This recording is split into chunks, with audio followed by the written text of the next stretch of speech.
All right. Yesterday was the trade deadline, guys. If you're a baseball nerd like me, it's one of the most fun days of the year. The deadline was at 6 p.m. The trades were coming fast and furious, and the Guardians were very busy. There's the tweet from Zach Meisel. They acquired. This was the biggest shocker to me of the day was the trade for the starting pitcher. I did not expect that at all. They get Foster Griffin from the Nationals for Will Dion, who's been up and down between the majors and minors at the back end of the bullpen. Josh Hartle and Nick Mitchell, who were both acquired as part of the Luis Ortiz trade last year. I'm not sure how to pronounce the last guy's name. I believe it's Kengelis Verquez. He's an okay prospect. They also traded for Nathaniel Lowe from the Reds for minor leaguer Alejandro Rivera. They got Jo Adell from the Angels for minor league catcher Jacob Cozart, who was a fairly high pick. And then, of course, on Saturday, they got relief pitcher Craig Yoho and outfielder Blake Perkins for Bo Naylor and Cody Hoyer, who they then shipped also yesterday. They also sent Juan Brito to Cincinnati for cash considerations. Yeah, because he was designated for assignment once they acquired Adell, and then they shipped him to Cincinnati. They also sent Kyle Manzardo. I don't really agree with that, but okay, I'll live with it. And David Fry, certainly agree with that, to the minors. That's what they did, yeah. Before we can even... Because people always, we've been killing the Guardians, and it's like a ritual. We get on them every trade deadline. It's time for us to give you an apology. I'll give you guys an apology.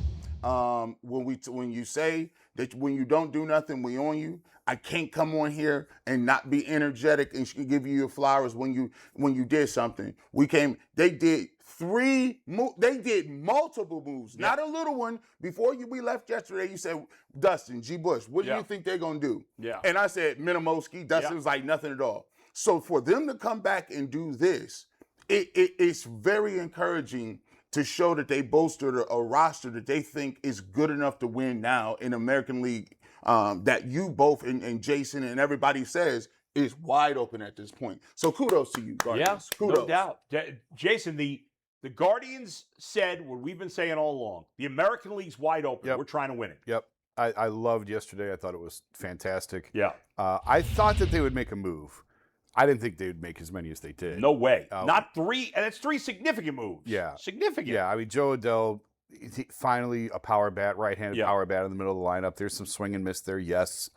But he can hit the ball out of the park. It instantly becomes one of their best power hitters, maybe their best slugger in the lineup.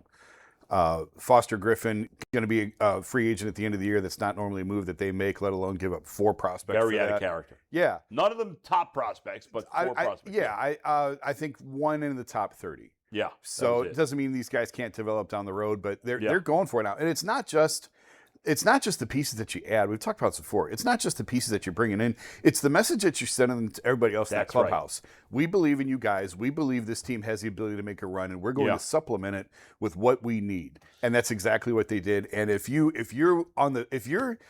Gavin Williams or if you're Tanner Bybee, how encouraged do you have to be that they got some lineup reinforcements for you and they got a bat that can plug in the middle of the lineup like that. So 2 bats, because Lowe will bat near the middle of the lineup Lowe too. bat in the middle of the lineup too. So, you have to be encouraged if you're a pitcher. You have to be re-energized, reinvigorated a little bit. If you're Hosey, finally, they get Jose some help. Yeah. So kudos to the Guardians. I tweeted yesterday, I love what they did at the deadline.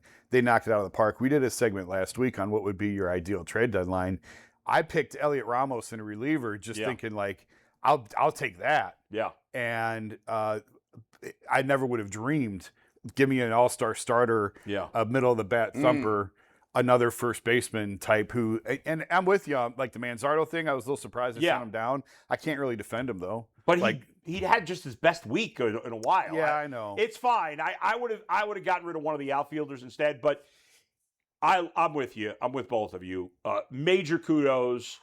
Mike Chernoff, Chris Antonetti, they did a fantastic job. As you see, you'll get to see the new team. You guys tonight right here on WKYC. Coverage begins at 6:30. First pitch, I believe, at 6:40 tonight. We will see Jo Adell in the lineup. It's going to be a lefty pitcher because Sean Manaea is going for the Mets, so Nathaniel Lowe will not be in the lineup. But as soon as they go to a right-hander in the pen, I got a good bat coming off the bench. Okay, love everything they did. First of all, for all the Like Jay is our resident prospect hoarder. They're obsessed with prospects, even though most don't pan out. Obsessed with prospects.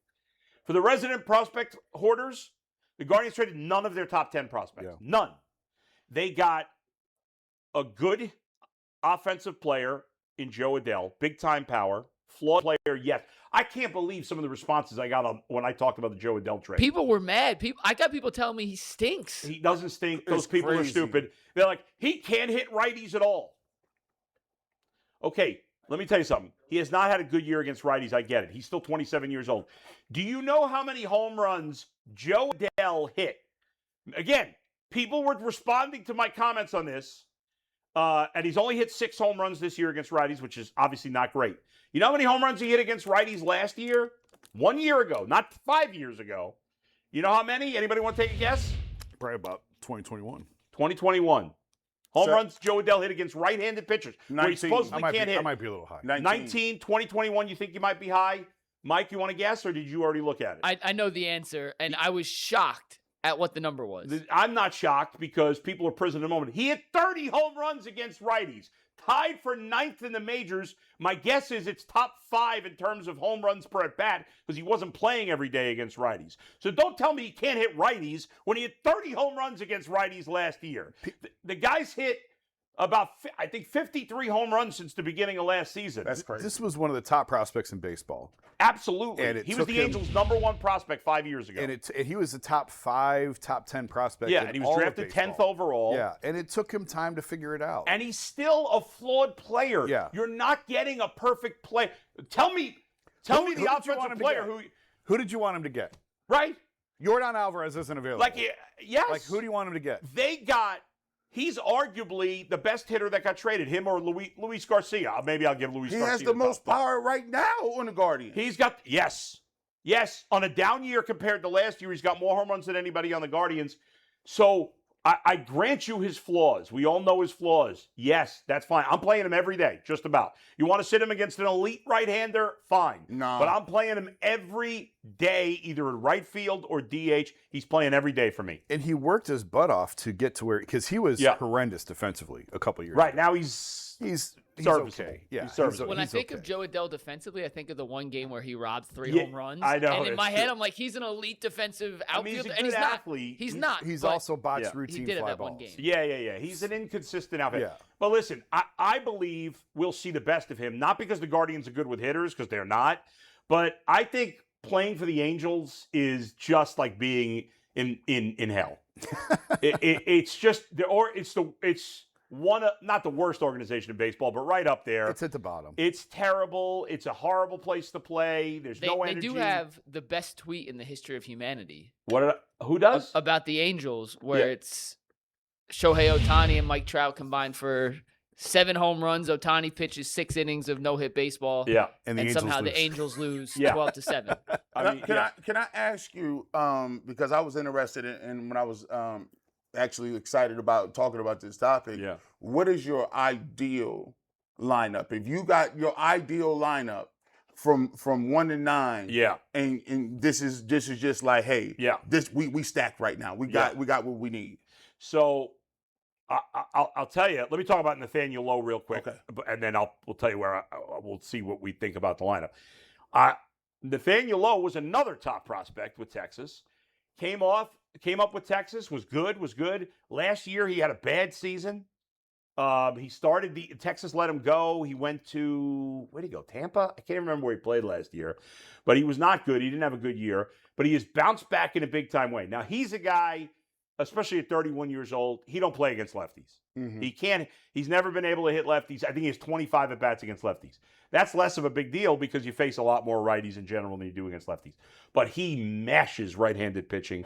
He always did it earlier, didn't struggle last year, and is back to it again this year. He is also a slugger.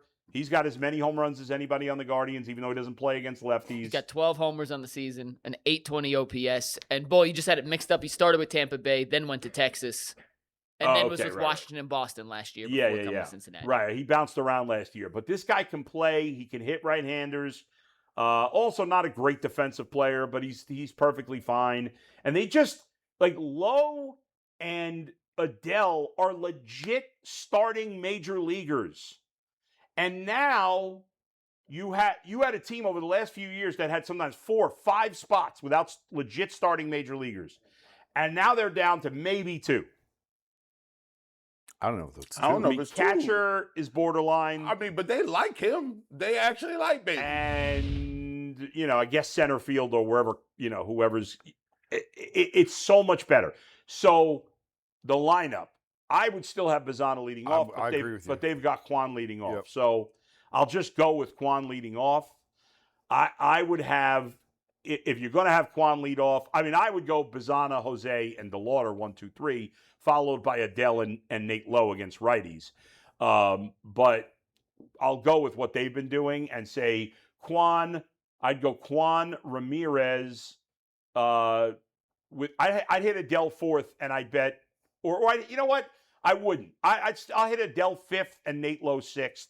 And bat Bazzana and DeLauder 3 and 4, but I think they'll probably put Adell in the 4 spot, and have Bazzana in the 5 and DeLauder in the 3, maybe to break up the lefties, lefty, righty, right? And then against righties, Nate Lowe maybe bat 6th against righties, and then Rocchio 7, and then against lefties, Rocchio 6 and Rhys Hoskins 7, because Hoskins will still play against lefties, right?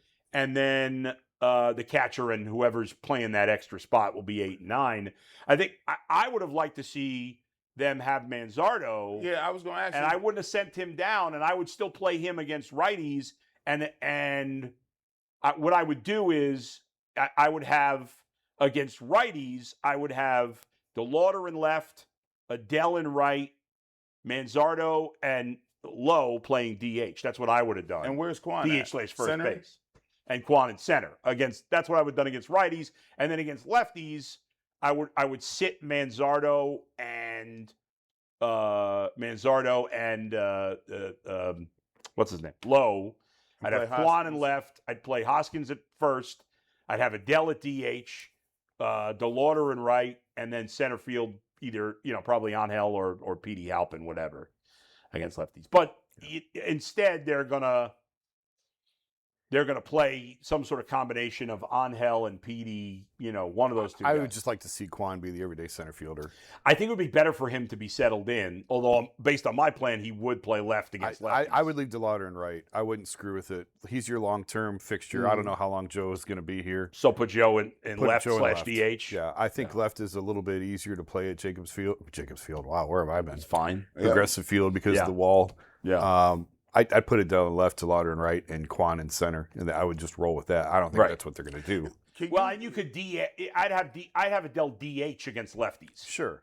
And then you play against lefties. You play Martinez in left. Yeah. Right. We actually have power hitters at the corner outfield positions. Ain't Yes. that a beautiful thing? Yes. Ain't Yes. that a nice luxury to have? And if there is a season next year, Jo Adell will be here next year. He's signed through next year. Nate Lowe's a free agent at the end of the season.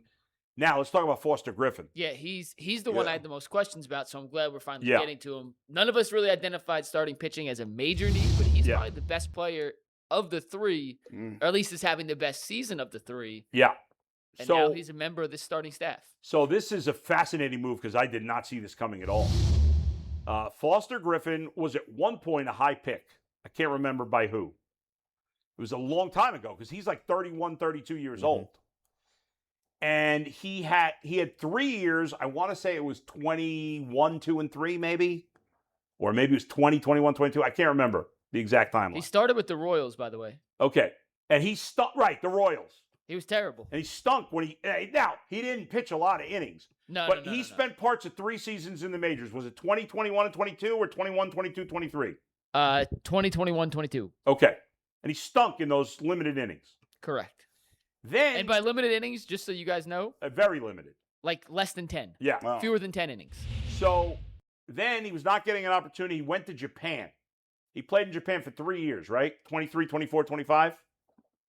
23, 24, 25. Correct. Yeah. So he goes to Japan for 3 years. Now he comes back. What is he, Mike, 31 years old, I think?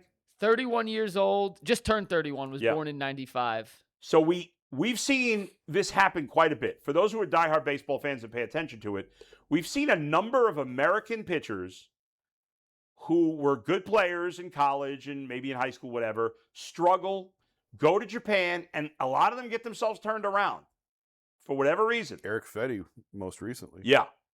Now, what's his name? Miles Michaelis. Yeah. So he goes to Japan. He pitched well there. Not amazing, but he pitched well. He comes back. The Astros just pick him up on a flyer for a 1-year deal. Nationals. He's great. He his last start, he actually got smacked around, and Zach made the point that there was a lot of trade rumors, and you give him a pass for that. Before that, he had given up 1 or less runs in 9 of his 11 starts, and the 2 that he didn't, he only gave up 3. So it was 11 starts in a row. He'd given up 3 runs or less. The whip is fantastic. The ERA is fantastic. He's not a huge strikeout pitcher. 116 Ks and 129 innings is fine, but it's not, he's not that type of pitcher. But, man, he has just been sensational. And I don't really pay attention to win-loss record, but it's interesting. It was 12-3 on a mediocre to bad Nats team. And a lefty. He is going to be, he was an all-star for them. Deservedly so. Not just because the Nationals had to have somebody, because James Wood made the all-star team. He was a legitimate all-star for the Nationals. And I did not see the Guardians getting one of the top 5 pitchers available at the trade deadline. I didn't see that. Real quick on Griffin, just so everyone is aware of how good these numbers are. Steve, you take his stats again. His 3.06 ERA ranks 14th in Major League Baseball. His whip ranks 12th in Major League Baseball. His strikeout to walk ratio is just shy of 4-1. Which ranks in the top 3rd percentile of all starting pitchers in baseball. And as a lefty, joining Messick, joining Gavin Williams, Tanner Bybee, it gives and we got to see what they do with Ciccone and Cantillo. No, Cantillo's not going anywhere. They're either Ciccone, you think's the one getting bumped? Well, 3 things are one of 3 things they'll happen. Either they could go to a 6-man rotation, which I don't think they'll do right now, but they probably would in September. So if they don't do that right now, they got 2 options. They can either send Ciccone down to the minors, or they could put him in the pen, where I think he'd be a weapon. Ciccone is your 6th starter. There's no doubt about it. I'm not taking Cantillo out of the rotation. He's more, Cantillo's had some bad starts, but when he's been at his best, he's very good. I just wondered if it would be Cantillo because he has bullpen experience and you're replacing a lefty with a lefty. Yeah, I guess that's possible. I'd be very surprised because Cantillo's been so good for the most part. Now, Cantillo's going to be in the bullpen when the playoffs happen, if everybody's healthy, because your playoff rotation now is crazy. Williams, Griffin, Messick, Bybee. Yeah. That's really good. Nice. Yeah. That's about as high a floor, at least, as you can get for a playoff rotation. Set Skubal aside, right? Yeah. For what they gave up, was there a better starting pitcher? No. I'd rather do what they did. Casey Mize. Yeah. The Padres gave up a pretty decent prospect. I think the Cubs getting Kevin Gausman, who has the playoff pedigree. Yeah. You'd rather have Gausman. What did they give up for Gausman? I'm not saying it's a combination of, but it's right there. The pitcher plus what you gave up to get him. It's right there. Yeah. It's outside. You're right. Outside of Skubal, you can make a case. It's the best starting pitcher, certainly top 5 starting pitcher acquisition of the deadline. Now, if the Nats develop one of these guys, good on them. Fine. We can't come back and kill him for Junior Caminero. No, 4 years from now. No. The crazy part about it is when you look at the pitching, and then you look at the bats that they brought in, it almost helps the pitchers even more. Yeah, because that's now, if you would have just got a pitcher, you'd be like, okay, well that our rotation is better for the playoffs. But where's the run support? When you look at the moves in totality, it's like, man, the pitching got better, the power hitting got better, and they solved exactly what they needed to do. And I didn't even think they was talking about no pitching. And especially the way Gavin Williams has been throwing lately, this makes the Guardians have one of the best rotations in the American League. It's if the Guardians lineup can be league average for the rest of the season, they could win the American League. I believe absolutely. That. Yeah. League average. I'm not saying I'd love it to be better than that. Be average. Right now, for the first 4 months, they've been near the bottom of the league. The Yankees did nothing. Very little. They got Garcia. I thought that was a good pickup. Yeah. Now they got Elliot Ramos. They added 2 bats. They did. Same as the Guardians, though. I don't know that, Garcia and Ramos versus Adell and Lowe, that's pretty equivalent. The Yankees needed a catcher, didn't get one. They didn't get a catcher, no. So they're counting heavily on Judge, Stanton coming back, Bellinger coming back. It's all about Judge coming back and Bellinger. Bellinger's had a good season. They did nothing. They didn't add to their bullpen. Nope. I'm trying to think. Did they add one guy to the pen? No, I don't think so. I don't think. No, they got rid of Doval and Jake Bird too, although he was terrible there. So yeah, we'll look more later at what the other teams in the division did. The White Sox, the Twins, the Tigers, and the Royals all made moves. Almost every team had at least one trade yesterday. There was a lot of action, especially in the last 8-10 hours.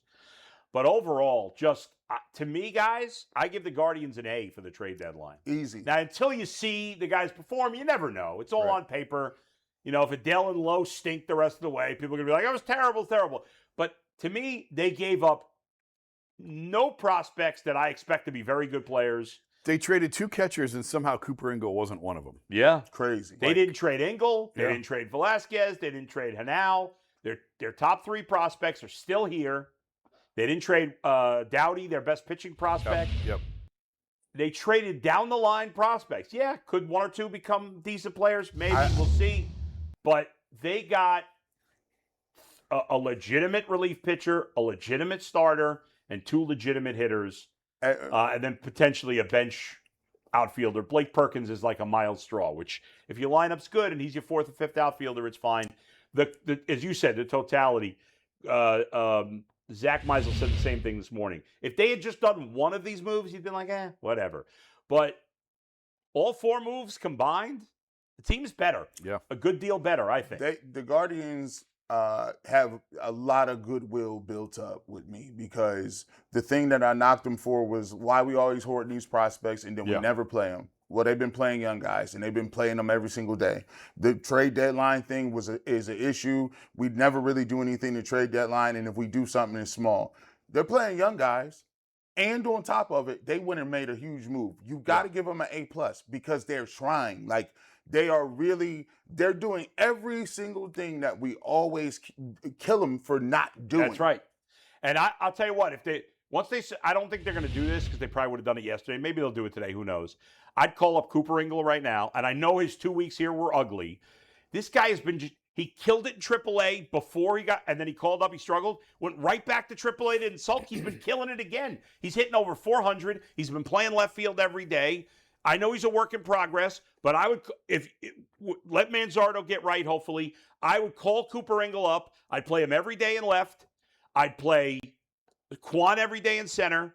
I'd play DeLauder every day in right. I'd have Adell be the DH, and Nate Lowe at first base, or Nate Lowe and Reese Hoskins at first base. That's a lot of power. Bro. There you go. Yeah. Last thing for me, I was thinking that has to be the most significant deadline since 2016. 100%. It's actually more significant than 2016. I can't remember the last time.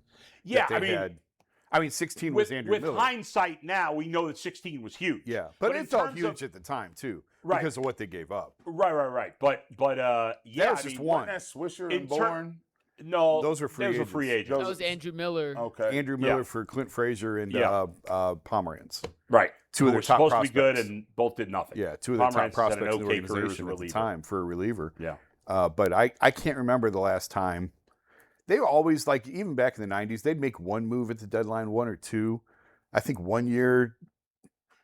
I felt like one year they traded for Bob Wickman. They gave up Richie Sexson. Right. And I felt like there was one deadline where they made 3 or 4 moves, but I can't recall very many years where they make multiple impact moves like this. I feel like this is I would have to look through it, but it's like they made more impact moves this year than they have the last 8-9 years combined. Oh, for sure. Since the Andrew Miller. Yeah. Maybe in 17 they did something. I can't. I feel like they did something in 17. I don't remember. Didn't they get Ubaldo Jimenez one of them years? That was before that. Yeah. But man, Ubaldo was what, 2011, 2012? Yeah. Dang, we going back. I can't remember. It was a while ago.